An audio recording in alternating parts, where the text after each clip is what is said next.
தெறிக்கவிடும் காரம் நிறம் சுவையை தருகிறது. ஆச்சி மிளகாய் தூள் தெறிக்கவிடும் காரம் நிறம் சுவை. அப்படியே உங்க முகத்தெல்லாம் பார்த்துக்கிட்டு அமைதியா இருந்து முகத்தெல்லாம் தொடர்ந்து பார்த்துக்கிட்டே இருக்கணும் போல எனக்கு ஆசை வந்திருக்கு.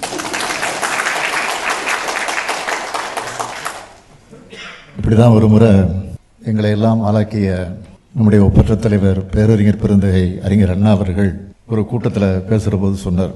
அதில் குறிப்பாக மலேசியா சிங்கப்பூர் போன்ற நாடுகளுக்கு சென்ற போது இதை குறிப்பிட்டு சொல்லியிருக்கிறார். 2 நிமிஷம் பேசாமல் இருந்திருக்கிறார். எல்லாருக்கும் கொஞ்சம் வேப்பாகி போயிடுச்சு. ஏன்னா உடம்பு சரியில்லையா, தொண்டை கிட்ட சரியில்லையா அப்படின்னு. அதுக்கப்புறம் பேச ஆரம்பிச்சிருக்கிறார். அந்த உணர்வு தான் எனக்கு இப்போ ஏற்பட்டிருக்கு. முதல்ல எல்லாருக்கும் ஒரு அன்பான வணக்கம். எல்லாம் நல்லா இருக்கீங்களா? மகிழ்ச்சி. ஜெர்மனியில் நடைபெறக்கூடிய இந்த மாபெரும் தமிழ் கனவு நிகழ்வில் பங்கேற்றிருக்கக்கூடிய மாண்புமிகு தொழில்துறை அமைச்சர் அருமை தம்பி டிஆர்பி ராஜா அவர்களே, ஜெர்மனிக்கான இந்திய தூதரகத்திலிருந்து வந்திருக்கக்கூடிய மதிப்பிற்குரிய திரு அபிஷேக் துவே உள்ளிட்ட தூதரக அதிகாரிகளே, அரசு செயலாளர்கள் அருண்ராஜ் ஐஏஎஸ் அவர்களே, தாரேஸ் அகமது ஐஏஎஸ் அவர்களே, இந்த நிகழ்வை சிறப்பாக ஒருங்கிணைத்திருக்கக்கூடிய வெளிநாடு வாழ் இந்திய தமிழ் சங்கத்தினுடைய நிர்வாகிகளை, ஜெர்மனி மட்டுமல்ல பல்வேறு ஐரோப்பிய நாட்டிலிருந்து வருகை தந்திருக்கக்கூடிய தமிழ் உடன்பிறப்புகளே,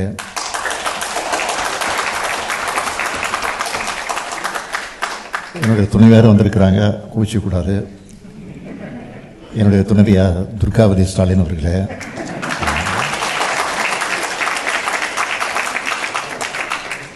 என் உயிரோடு கலந்திருக்கக்கூடிய தலைவர் கலைஞர் அவர்களின் உயிரினும் உயிரான அன்பு உடன்பிறப்புகளே, வணக்கம். பல்லாயிரம் கிலோமீட்டர்களை கடந்து வேறொரு நாட்டில் நீங்களும் நானும் சந்திக்கிறப்போ ஏற்படுகிற மகிழ்ச்சி தான் உண்மையான தமிழ் பாசம், தமிழின பாசம். இது உலகத்தோட எந்த மூலைக்கு போனாலும் தமிழன் இருப்பான்.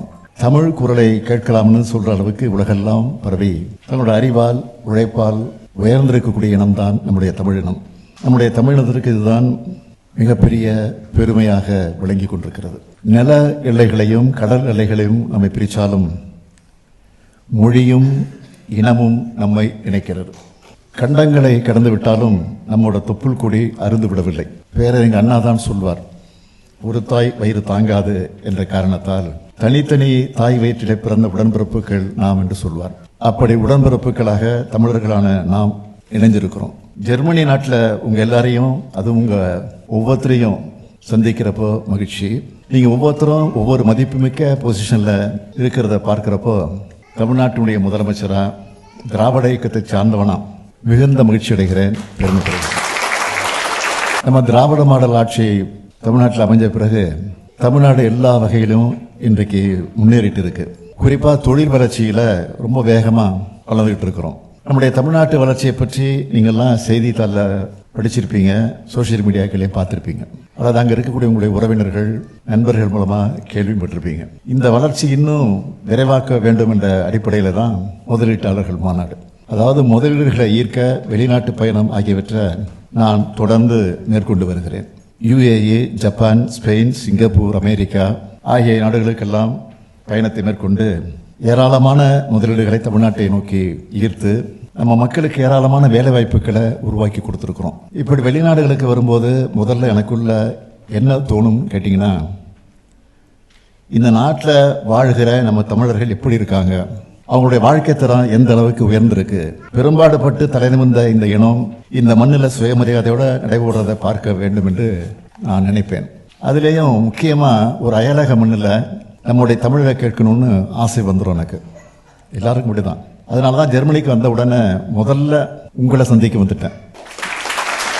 இப்போ உங்களுடைய ஆரவாரத்தை கேட்கிறப்போ, மகிழ்ச்சியை பார்க்குறப்போ நொடியில தமிழ்நாட்டுக்கு டிராவல் பண்ண உணர்வு ஏற்படுச்சு.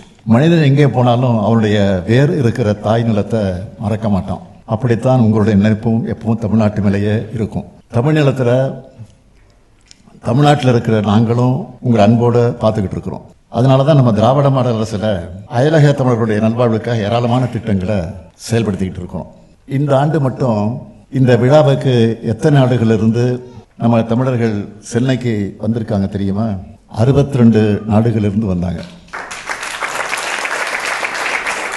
சொந்த மண்ணில் கால் வச்சப்போ அவங்க அடைந்த மகிழ்ச்சியை பார்த்து அதை நான் ரசித்தேன், புலங்காயுதம் அடைந்தேன், பூரிப்படைஞ்சேன். அடுத்து அயலக தமிழர் நல வாரியம், அயலக தமிழர்களுக்கான டோல் ஃப்ரீ ஹெல்ப்லைன், அதே போன்று புலம்பெயர் தமிழ் அமைப்புகளுக்கு சுழல் நிதி, தமிழ்நாட்டுக்கு வெளியே வாழுகிற தமிழர்களுக்கென்று இன்சூரன்ஸ், இப்படி ஏராளமான திட்டங்களை செஞ்சிட்டு இருக்கிறோம். அது மட்டுமல்ல, வெளிநாடுகளுக்கு வேலைக்கு சென்று எதிர்பாராத விதமா உயிரிழக்கக்கூடிய நேரத்தில் அந்த குடும்பத்துக்கு நிதி உதவியும் பென்ஷனும் வழங்குகிறோம். இப்படி பார்த்து பார்த்து செஞ்சு தர்றதோட வெளிநாடு வாழ் தமிழர்களுக்கு ஒரு பிரச்சனைனா ஓடோடி வந்து உதவுறோம். இதுக்கு சில எடுத்துக்காட்டுகளை நான் சொல்ல விரும்புகிறேன். உக்ரைன் நாட்டிலிருந்து 1524 மாணவர்கள், சூடானிலிருந்து 253 பேர், இஸ்ரேலிருந்து 123 பேர், வங்கதேசத்திலிருந்து 220 பேர், கம்போடியா, தாய்லாந்து, மியான்மர் ஆகிய நாடுகளிலிருந்து 119 பேரை மீட்டு வந்திருக்கிறோம். அது மட்டுமல்ல, இன்னும் சில நெகிழ்ச்சியான சம்பவங்களையும் உங்ககிட்ட நான் பகிர்ந்துக்க விரும்புகிறேன். காஞ்சிபுரத்தைச் சேர்ந்த மனோஜ் என்பவர் அமெரிக்காவிலிருந்து சென்னை வரும்போது அவருடைய குழந்தையின் பெயர் சந்தியா. சந்தியாவுக்கு நடுவானில் கடுமையான உடல்நலக்குறைவு ஏற்பட்டுச்சு. உடனே ஃப்ளைட்டை இஸ்தான்புல்ல லேண்ட் பண்ணிட்டாங்க.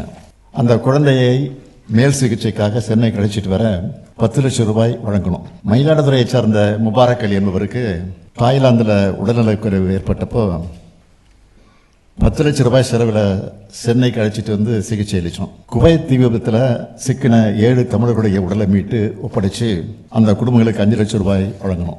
2ஆம் உலகப் போர்ல போர் கைதிகளாக இருந்து மறைந்த தமிழர் நினைவா தாய்லாந்து நிலுகல் அமைக்க 10 லட்சம் ரூபாய் வழங்கியிருக்கிறோம்.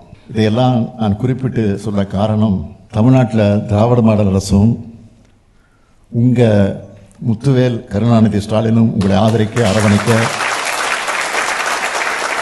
எப்பவும் எந்த நேரத்திலும் எந்த சூழ்நிலையிலும் இருப்போம்.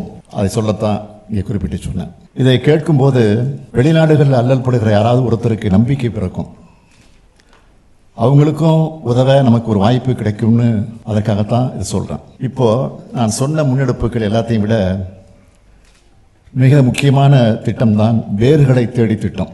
வெளிநாடுகளிலேயே செட்டில் ஆகிட்ட சிலர் மண்ணை விட்டு பிரிஞ்சு தூர தேசத்துக்கு வந்துட்டோம். இனி இந்த சொந்தம் அவ்வளவுதானா? உங்களுக்குள்ள நிச்சயம் இது ஏற்பட்டிருக்கும். அப்படிப்பட்ட புலமைந்த தமிழர்களோட குழந்தைகளை, மாணவர்களை நம்ம தமிழ்நாட்டுக்கு அழைச்சிட்டு போய் நம்ம மரபோட வேர்களை அறிமுகம் செஞ்சுட்டு இருக்கோம். 2023ஆம் ஆண்டு தொடங்கப்பட்ட இந்த திட்டத்தில் இதுவரைக்கும் 15 நாடுகளிலிருந்து 292 பேர் தமிழ்நாட்டுக்கு வந்திருக்காங்க. சில தலைமுறைகளாக விட்டு போன சொந்தங்களை தேடி கண்டுபிடிச்சு உருகி இருக்காங்க. அவங்க கண்களிலிருந்து வழிஞ்ச கண்ணீரும் அவங்க மனசுல தேங்கி நின்ன பாசமும் தான் இந்த திட்டத்தோட நோக்கத்துக்கு கிடைச்ச வெற்றின்னு நான் நினைக்கிறேன். வாழ்வதும் வளர்வதும் தமிழும் தமிழனுமாய் இருக்க வேண்டும். இதுதான் நம்ம திராவிட மாடல் அரசோட மோட்டோ. இதுக்காகத்தான் தொடர்ந்து செயலாற்றி கொண்டு இருக்கிறோம்.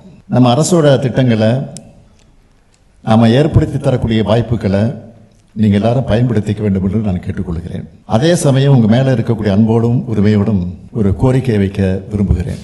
எப்போதுமே எங்கேயாவது முதலமைச்சர் போனால் தமிழ்நாட்டை பொறுத்த வரைக்கும் எங்கிட்ட தான் கோரிக்கை வைப்பாங்க. ஆனால் நான் முதலமைச்சராக வந்து உங்களிடத்தில் இப்போ கோரிக்கை வைக்க வந்திருக்கிறேன். ஒன்றும் பயப்பட வேண்டிய அவசியம் இல்லை. உலக நாடுகளை, குறிப்பாக வளர்ச்சியடைந்த நாடுகள் எப்படி இருக்குன்னு பார்க்குறவங்க நீங்கள், இது மாதிரி நம்ம தமிழ்நாடும் வளர வேண்டும். நான் நினைக்கிற மாதிரி தான் நீங்களும் நிச்சயமாக நினைப்பீங்க, என்னை விட அதிகமாக நினைப்பீங்க. எனவே உங்களால் முடிஞ்ச உதவிகளை. தெறிக்க விடும் காரம் நிறம் சுவையை தருகிறது. ஆச்சி மிளகாய் தூள் தெறிக்க விடும் காரம் நிறம் சுவை.